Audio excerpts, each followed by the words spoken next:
അയാൾ എന്നെ നിലത്ത് വലിച്ചഴച്ച് എൻ്റെ മുഖത്തും മൂക്കിനും വായ്ക്കും എല്ലാം ഇടിച്ച് എൻ്റെ തൊണ്ടയും പെടലിയും എല്ലാം കൂടെ ചേർത്ത് പിടിച്ചിട്ടാണ് എൻ്റെ തലയെല്ലാം ഭിത്തിക്കിട്ടിട്ട് ഇടിച്ച് പിന്നെ എന്നെ നിലത്തൂടെ വലിച്ചുകൊണ്ട് പോയി അവിടെ കൊണ്ട് താഴെ വെക്കുമ്പോൾ എൻ്റെ മൂക്കിനകത്തുനിന്ന് ഒരു പൈപ്പ് പൊട്ടുന്നത് പോലെയാണ് ബ്ലഡ് ചാടുന്നത് കണ്ടിട്ടും കണ്ടിന്യൂസ് ആയി ഇടി തുടർന്നുകൊണ്ടേയിരുന്നു.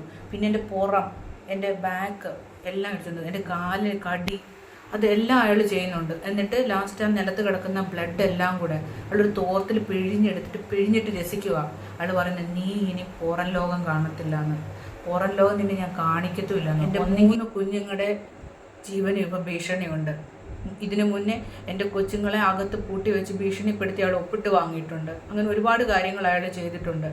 അതിന് പുറകിൽ നിൽക്കാനായിട്ട് അയാളുടെ 2 പെങ്ങന്മാരും ഉണ്ട്, അയാളുടെ ഒരു കൂട്ടുകാരനുണ്ട്. അവർ എന്തും ചെയ്യും, ഏതറ്റം വരെയും പോകും. അത് കോടികളോ അതിന് മേലോ അയാൾ ഇറക്കുന്നുണ്ട്. കാരണം നമ്മുടെ കയ്യിലില്ലാത്തത് പൈസ. അയാൾ പറയുന്നുണ്ട് അയാളുടെ പൈസയ്ക്ക് ഒരിക്കലും നമുക്കാർക്കും വിലയിടാനായിട്ട് പറ്റത്തില്ല എന്ന്.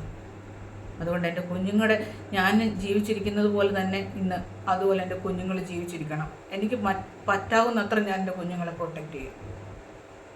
ലാസ്റ്റ് അയാൾ എന്നെ അടിച്ചു കൂട്ടുമ്പോഴത്തേക്കും അയാൾ പറഞ്ഞു, ഈ കുമാരനെല്ലൂർ കരയിലുള്ള ആൾക്കാർ മുഴുവനും അയാളുടെ പോക്കറ്റിലാണെന്ന്.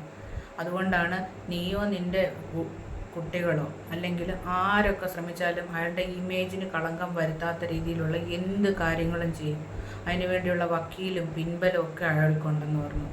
അതിന് ചവിട്ടിക്കൂട്ടി നമ്മളെ കുഴിച്ചു മൂടിയാലും പുറം ലോകത്ത് ഒരു മനുഷ്യനും അറിയാത്ത രീതിയിൽ ചെയ്യാനുള്ള ആളും പിൻബലവും അയാൾക്കുണ്ടെന്നാണ് അയാളുടെ ഭീഷണി.